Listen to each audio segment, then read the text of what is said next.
Smart glasses are shaping up to be the next big computing revolution, with experts predicting they could replace smartphones within a decade. Backed by advancements in AI, optics and chip tech, these wearables promise real-time, always-on access, ushering in a screen-free, voice-first feature and future. With big tech betting billions, investors could now prepare for a shift as dramatic as the move from desktop to mobile. For more, let's bring in Brad Gastworth from Unearthing Opportunities. He's in Florida for us. Brad, do you own these things? I keep looking at them, but aside from having a little camera that's always on, who's going to watch that, what I get up to? It seems, what's the point of these? Yeah, I had one of the very first Google pair of smart glasses, and this was almost 5 years ago. The Google Glass, yeah. So I had those. You were the guy. You were the one guy.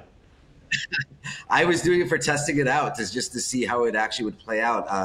I certainly believe the future, it is in the future. I think we're still too early with the technology, but as we get holographic technology and a better user experience, this will absolutely replace the smartphone. There's many reasons why it will, and you wouldn't see some of the smartest people on the planet spending so many billions of dollars in this sort of segment if they didn't believe this was really the next wave as well. And I truly believe it is, and I think there's a lot more news to come here. Yeah, it's interesting to watch. They're certainly gaining momentum, and you can see when companies like Meta get involved and do partnerships with Ray-Ban as well, that it seems to be getting away from the kind of Star Trek version of the future, which was the Google Glass, and you've got to wear them next time you're on, through to something that I guess integrates in your everyday life. And we often see this with technology, right? The first iteration, let's say the Motorola Apple phone with music, was a disgusting looking device, which then led to something that kind of fit more into your life, like the iPhone. And is that what perhaps Ray-Ban is doing with their partnership?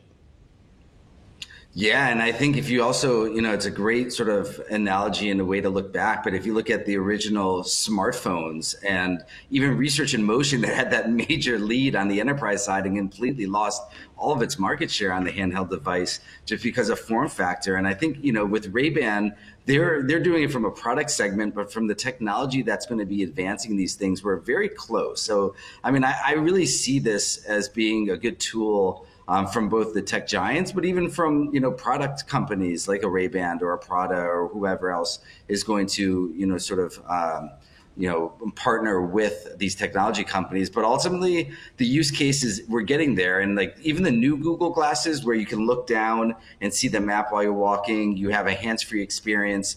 We're not there yet, but I really believe in the next half a decade to decade, it'll be the vast majority of smartphones will probably be displaced by these. It's interesting because Apple's obviously gone down the goggles front with the huge goggles, and we saw Meta do that as well.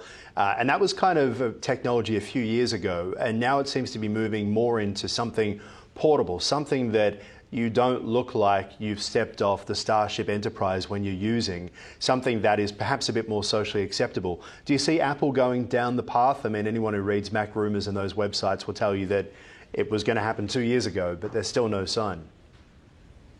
I think they absolutely will. I think with their initial sort of segment, what they have, it's still too big. I think their plan is to get that form factor smaller. But I do think you're going to see others. Even where did Jony Ive just go to? He went to OpenAI, and I wouldn't be that surprised to see OpenAI come out with smart glasses. And really integrating ChatGPT into them. So I'll make that comment. I truly believe that's likely to happen, but I wouldn't be surprised to see Apple also, have a better form factor that's more for everyday use.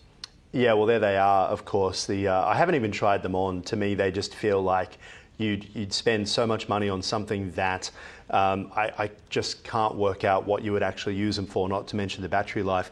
But my friend, you have opened a can of worms. Jony Ive and Sam Altman. Did you watch the kind of cringy video in San Francisco they released?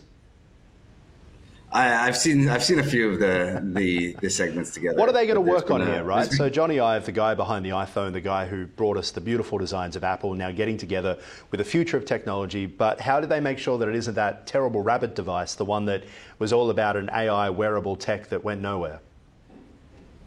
Yeah, I mean, look, there's always risk, 100%. But when you look at successful people, especially from a product perspective, and Ivy's done it several times at Apple, so you sort of have to bet that he's going to hopefully get it right again. And I'm in the camp that he will. I think from a design perspective and even to go to market perspective, he knew what, Steve Jobs what he did so great was getting something really well used for the consumer, something that was simple for the consumer, but great for them. I think Jony Ive also has that. And he'll be able to bring that to the OpenAI team. But yeah, it was a little cringy on the video side.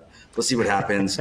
Will they get it right where the does first this time? leave Apple, though, right? Where does it leave Apple? Because they are on the back foot with AI, listening to their two iPhone gentlemen and Siri last week after the big announcements of iOS 26, etc.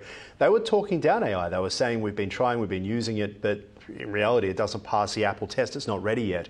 If the world is jumping onto wearable glasses and Apple is still struggling to get AI to work, how far behind does Apple end up? Well, I mean, they're definitely behind. I think the nice thing for Apple is how many hundreds of billions in cash do they have that they can spend and buy something, right? So, I mean, they have the deep pockets that they can make an acquisition as a technology company comes and proves themselves. Now, I think they're going to stay behind. They're always typically a late mover adopter. And I made the comment on this segment, I believe in the past, Aaron, that, we're not, clearly Apple doesn't have a foldable, all screen device. And I expect that to come next year for Apple. I truly expect Apple next year to have a foldable screen device. And, what are they, 5 years behind Samsung? Yeah. So will it be that great? I don't know if the foldable will be anything different than what's in current market. Yeah. But I also think they'll be late when it comes to wearables as well. Brad Gastworth, appreciate your insights as always. Thank you. Thank you.